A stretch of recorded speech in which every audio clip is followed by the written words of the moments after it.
बोला बोला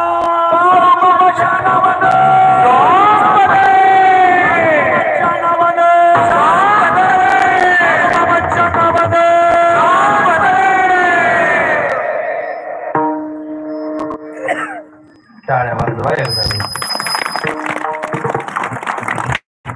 वा, ते सिस्टीम वाल्यासाठी वाजवाय.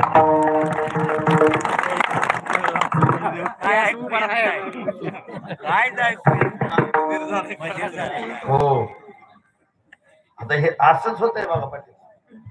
असं चढायला लागतंय, टाइम संपतोय.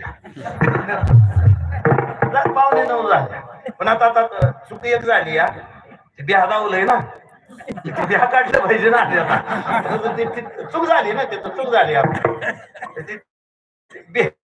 ह्याच्यासाठी बोलावलं वेळ बोला.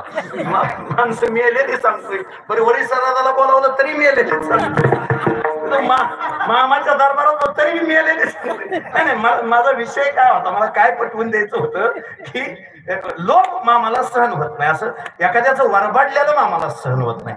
बस जावा, एखाद्याचं वरबाडलेलं सहन होत नाही, लुबाडलेलं सहन होत नाही, लुटल्याला सहन होत नाही, नीतिमत्तेला बाजूला सारून कमावलेलं सहन होत नाही. पुसतो आता जे सांगितलं ना ते पुसतो, त्याच्यासाठी दुसरं आता जोडून दुसरं. मामांचा एक सेवक आहे, त्याचं नाव आहे धुळाप्पा. लय प्रेम मामावर.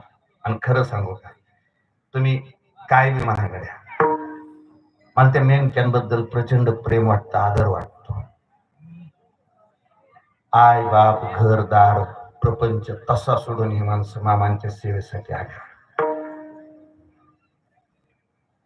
मामावर प्रेम आहे त्यांचं, मामावर निष्ठा आहे त्यांची, त्यांचं आयुष्य बाळूमामा झालाय. आणि विशाल बुवा, ज्याचं आयुष्य बाळूमामा झालाय ना, बाळूमामा त्याच्या संसारात काही कमी पडून देत नाही, एवढं मात्र नक्की. तुम्ही माझं वाक्य चेक करण्यासाठी थोडं धाडसाने बोल. आपल्या भागातलं बरंच कापड दुकानदार हे मामाच्या मार्गाला लागल्यात.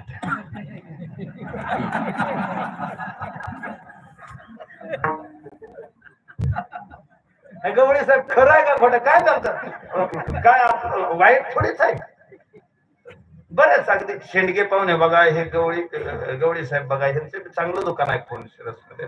मामावर प्रचंड प्रेम आहे, प्रचंड श्रद्धा आहे. ह्या सदाशिवनगर कारखान्यावर बी एक पोरगा आहे बघा, गोर, त्याला काय त्याचं नाव, स्वप्नील का, कापड दुकानदारच आहे. म्हणजे ह्यांचं प्रेमच बसलंय हो.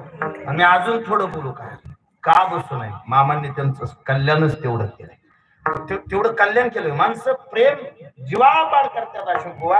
आणि एक आहे, तुम्ही क्षणभर प्रेम केलं तर आयुष्यभर प्रेम करतोय, त्याला काय अडचण आहे थोडा जीव लावायला.